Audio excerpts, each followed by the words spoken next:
আমি পুনৰ আলোচনাৰ অনুসৰণি R1 আৰম্ভ কৰিম। যদিহে তোমালোকে আমাৰ এই ইউটিউব চেনেলটো ছাবস্ক্ৰাইব কৰা নাই তেনেহ'লে চেনেলটো ছাবস্ক্ৰাইব কৰি ল'বা আৰু কাষতে থকা ঘণ্টা বুটামটো টিপি অল কৰি ল'বা, তেতিয়া মই দিয়া ভিডিঅ'ৰ নটিফিকেশ্যন তোমালোকে পোনপ্ৰথমে পাবা। প্ৰথম প্ৰশ্নতে দিয়া আছে তলৰ কোনকেইটা অনুপাত একোটা সমানুপাত হ'ব। আমাৰ ইয়াত দিয়া আছে 12:21 আৰু 32:56 দিয়া আছে। সমাধান আমি প্ৰথমতে প্ৰথম অনুপাতটো চাম। 12:21 এইটো আমি ভগ্নাংশ আকাৰত প্ৰকাশ কৰিলো।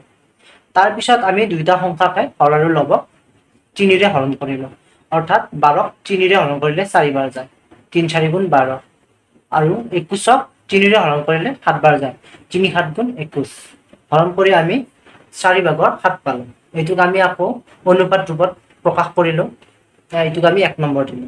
আকৌ চাম আমি এইটো চাম 32:56 32:56ক আমি আগৰ দৰে আকৌ আমি ভগ্নাংশ আকাৰত প্ৰকাশ কৰিলো, আকৌ আমি 8 দিয়ে হৰণ কৰিছো। 32ক 8 দিয়ে হৰণ কৰিলে 4 বাৰ যায়, 8 4 গুণ 32। ঠিক তেনেদৰে 56ক 8 দিয়ে হৰণ কৰিলে 7 বাৰ যায়, 8 7 গুণ 56। ঠিক তেনেদৰে আমি আকৌ 4 ভাগৰ 7 লিখিলো, এইটোক আকৌ আমি ভগ্নাংশ আকাৰত প্ৰকাশ কৰিলো। আমি আকৌ ইয়াক এটা নাম্বাৰিং কৰিলো।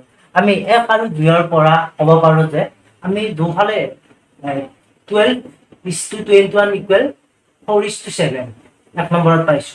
আমি আকৌ ঠিক তেনেদৰে 32:56 ইকুৱেল 4:7 দুইটা সমান পাইছো। এতেকে আমি ক'ব পাৰো যে 12:21 ইকুৱেল 32:56। এতেকে আমি ক'ব পাৰো যে এতিয়া 12:21 আৰু 32:56 অনুপাত কেইটা সমানুপাতিক।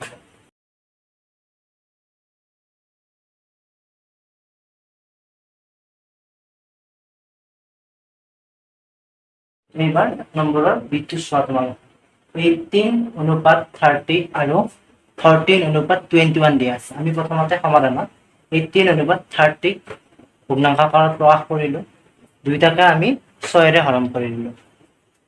6ৰে হৰণ কৰোতে 18ক আমি 3 বাৰ দিলো আৰু 30ক 5 বাৰ দিলো, অৰ্থাৎ 6 3 গুণ 18 আৰু 5 6 গুণ 30। এতিয়া আমি 3 ভাগৰ 5 লিখিলো, ইয়াত 5 লিখি আকৌ আমি এইটো অনুপাতত প্ৰকাশ কৰিম, অৰ্থাৎ a/b হলে আমি এইটো a/b অনুপাতত প্ৰকাশ কৰিব পাৰো। ঠিক তেনেদৰে এইটোৰ ক্ষেত্ৰতো আমি 14:21 ইকুৱেল 14/21 ইয়াক আমি 7ৰে হৰণ কৰিছো। 14ক 7ৰে হৰণ কৰোতে 2 বাৰ গ'ল আৰু 21ক 7ৰে হৰণ কৰোতে 3 বাৰ গ'ল, অৰ্থাৎ 7 2 গুণ 14 7 3 গুণ 21। ঠিক আমি 2 ভাগৰ 3 লিখি ললো। তাৰপিছত আমি আকৌ অনুপাতৰ পৰা আমি ভগ্নাংশ প্ৰকাশ কৰিলো।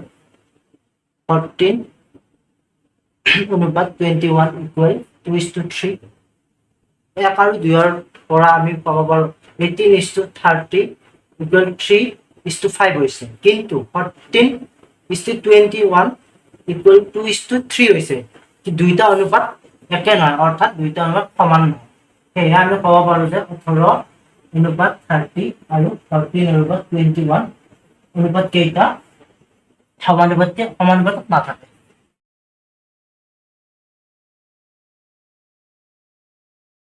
চি নম্বৰত দিয়া আছে 22:33 আৰু 33:24 দিয়া আছে। আমাক কৈছে যে সমানুপাতত থাকিব নে নাথাকে। আমি এতিয়া সমাধান কৰিম। এতিয়া আমি প্ৰথমে 22:33 ললো, সমান কৰি ইয়াক ভগ্নাংশ আকাৰত প্ৰকাশ কৰিলো। আমি দেখিলো যে 11ৰে 2টাকে হৰণ যায়, অৰ্থাৎ 22ক 2 বাৰ যায়, 2 1 ৰং 22 আৰু 33ক 3 বাৰ যায়, 3 1 ৰং 33। আমি এইটো পুনৰ ভগ্নাংশ আকাৰত প্ৰকাশ কৰি ললো। এতিয়া আমি 22:33 ইকুৱেল টু আমি 2:3 লিখিলো, 1 নম্বৰ দিলো এইটো। আকৌ পুনৰ আমি 33:24 ললো, আকৌ আমি ইয়াক ভগ্নাংশ আকাৰত প্ৰকাশ কৰিলো। ভগ্নাংশ আকাৰত প্ৰকাশ কৰি দেখা পালো যে ইয়াক 3ৰে হৰণ কৰিব পাৰে। 33ক 3ৰে হৰণ কৰোতে 11 বাৰ গৈছে, মানে 3 1 ৰং 33 আৰু 24ক 3ৰে হৰণ কৰোতে 8 বাৰ গৈছে, 3 8 গুণ 24 হয়। সেইকাৰণে আকৌ আমি এইটো ভগ্নাংশ আকাৰত প্ৰকাশ কৰি ললো এনেকে। তাৰপিছত আমি এতিয়া লিখিব পাৰো যে 33:24 ইকুৱেল টু 11:8। এইটোক আমি 2 নম্বৰ দিলো।